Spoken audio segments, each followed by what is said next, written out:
주님을 진정 사랑합니까? 누가복음 14장 26절. 무릇 내게 오는 자가 자기 부모와 처자와 형제와 자매와 더욱이 자기 목숨까지 미워하지 아니하면 능히 내 제자가 되지 못하고. 만일 인생에서 가장 가까운 관계가 예수 그리스도의 요청과 충돌이 될 때 주께서는 당장 주님께 순종해야 한다고 말씀하십니다. 제자도란 주 예수 그리스도의 인격에 개인적이고 열정적인 헌신을 의미합니다. 여기서 우리는 주님의 인격에 헌신하는 것과 어떤 원칙이나 요소에 헌신하는 것과는 큰 차이가 있다는 사실을 알아야 합니다. 주님께서는 우리가 헌신할 다른 대상들을 말씀하신 적이 없으십니다. 그분은 단지 개인적인 헌신을 자신에게 요청하실 뿐입니다. 따라서 주님의 제자가 된다는 것은 그분께 사랑의 종으로 헌신되는 것을 말합니다. 사실 스스로 그리스도인이라 부르는 우리 중에 예수 그리스도의 인격을 향해 헌신되지 않은 사람들이 많습니다. 성령께서 주를 향한 열정적인 사랑을 부어주지 않으시면 이 땅의 그 누구도 예수님을 사랑할 수 없습니다. 주님을 사모하고 존경하고 경외할지라도 우리는 그분을 사랑하지 않을 수 있습니다. 주 예수 그리스도를 가장 사랑하는 유일한 분은 성령이십니다. 그리고 성령은 우리 마음속에 하나님의 사랑을 넓게 비춰줍니다. 예수 그리스도를 영화롭게 할 수 있는 기회가 주어질 때마다 성령께서는 우리의 마음과 감각과 모든 성품을 다 휘어잡아서 주 예수 그리스도께 뜨거운 헌신을 하게 하십니다. 그리스도인의 삶은 자발적인 순종의 독특함으로 인이 찍힌 사람들입니다. 따라서 제자들은 예수 그리스도께서 일관성이 없는 모순되는 사람이라고 비방받으셨던 것과 똑같은 비방을 받게 됩니다. 그러나 예수 그리스도는 언제나 하나님께 일관되셨습니다. 그리스도인은 어떤 신조나 율례보다 자신 안에 계신 하나님의 아들의 생명에 일관되어야 합니다. 만일 사람이 신조에만 자신을 쏟아 부으면 하나님께서는 주님께 헌신될 수 있도록 그의 신조에 따른 편견들을 제거하실 것입니다.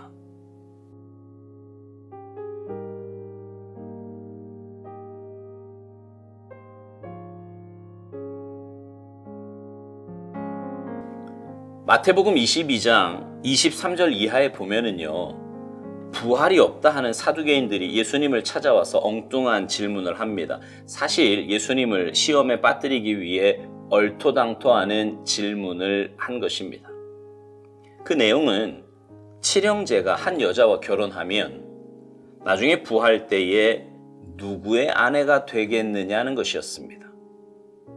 당시 관습이었던 형사 취수제를 예로 들어 질문한 거지요. 그때 예수님의 답변이 마태복음 22장 30절에 이렇게 나옵니다. 부활 때에는 장가도 아니 가고 시집도 아니 가고 하늘에 있는 천사들과 같으니라. 그러니까 우리가 부활하여서 천국에서 살 때는 무슨 부부관계, 부모 자식 관계 이런 것이 아니라 그냥 모두가 다 천사들과 같이 하나님의 한 자녀로 살아가게 된다는 말씀입니다.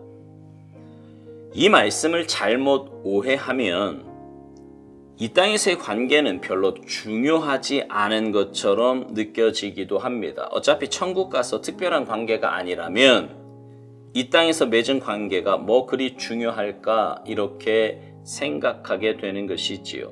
그러나 아닙니다. 분명 이 땅에서 하나님께서 맺어주신 관계에 우리는 충실하고 성실해야 합니다.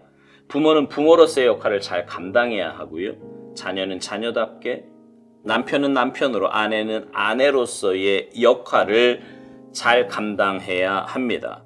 그래서 성경에 보면 부모가 해야 할 일에 대해서 또 자녀가 해야 할 일에 대해서 아내로, 남편으로 해야 할 일에 대해 자세하게 말씀하고 있는 것입니다. 심지어 디모데전서 5장 8절에 보면 누구든지 자기 친족, 특히 자기 가족을 돌보지 아니하면 믿음을 배반한 자요 불신자보다 더 악한 자니라고 말씀하고 있습니다. 그런데 여러분, 이 땅에서의 이 중요한 관계가 신앙생활에 걸림돌이 된다면, 다시 말해 오스왈드 목사님 표현대로 예수 그리스도의 요청과 충돌이 된다면 어떻게 해야 합니까? 제가 학생 때요, 제 친구 가운데 그런 질문을 하는 친구가 있었습니다. 자기는 교회 나오고 싶은데 부모님이 반대를 한다는 거예요. 근데 이 친구가 성경을 지금 알았던 것 같아요. 성경에도 보면 부모님 말씀에 순종하라고 했는데, 그러면 부모님 말씀에 순종하여 교회에 안 나가야 하는 것이냐? 이런 질문을 했었습니다. 여러분의 생각은 어떠세요? 그러면 정말 부모님 말씀에 순종해서 교회 나오지 말아야 하는 겁니까? 결론부터 말하면 이건 권위의 문제입니다. 무슨 말이냐 하면 부모님의 권위보다 하나님의 권위가 더 큰 것입니다. 그래서 하나님 말씀이 부모님의 말씀보다 더 우위에 있는 거지요. 그러니 하나님의 말씀에 먼저 순종하는 것이 마땅한 일입니다. 오스왈드 목사님은 제자도에 대해서 이런 말을 합니다. 제자도란 주 예수 그리스도의 인격에 개인적이고 열정적인 헌신을 의미한다는 것입니다. 그리고 여기서 우리는 주님의 인격에 헌신하는 것과 어떤 원칙이나 요소에 헌신하는 것과는 큰 차이가 있다는 사실을 알아야 한다는 것입니다. 이 말의 의미는요, 우리가 사랑해야 할 대상은 오직 주님 한 분이라는 겁니다. 그런데 많은 사람들이 주님 한 분만을 사랑하고 있지 않다는 겁니다. 맞는 말이지요.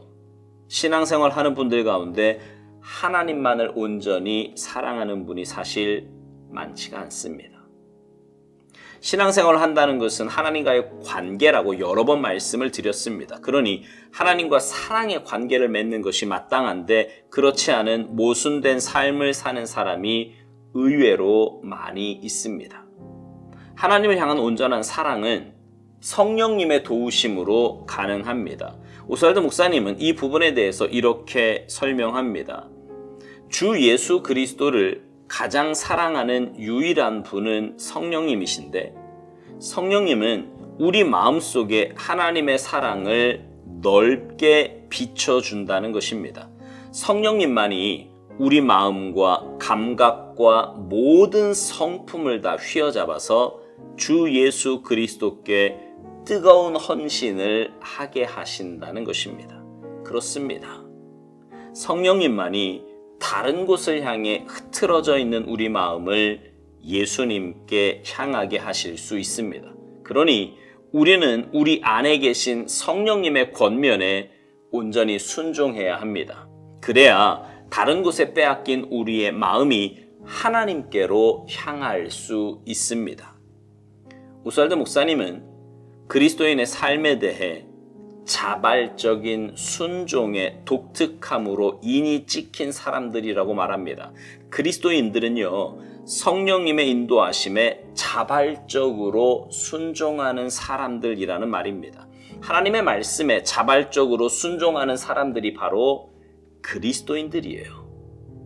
사랑하는 성도 여러분, 이 땅에 살며 하나님을 사랑하는 것보다 더 중요한 것은 없습니다. 그 어떤 관계도, 그 어떤 사상이나 신조도, 그 어떤 일이나 업적보다도 가장 중요한 것은 하나님 사랑입니다. 이 부분에 대해서는 변해도 흔들려도 안 됩니다. 그래서 오스왈드 목사님은 이 부분에 대해 이런 말을 합니다. 그리스도인은 어떤 신조나 율례보다 자신 안에 계신 하나님의 아들의 생명에 일관되어야 한다고요. 만일 우리가 하나님보다 다른 것에 더 많은 관심과 애정을 갖는다면 하나님은 분명 질투하실 것이고 그것을 제거하실 것입니다. 바라기는 우리 모두 하나님 앞에 서는 그날까지 하나님을 향한 사랑이 변하지 않기를 소망합니다.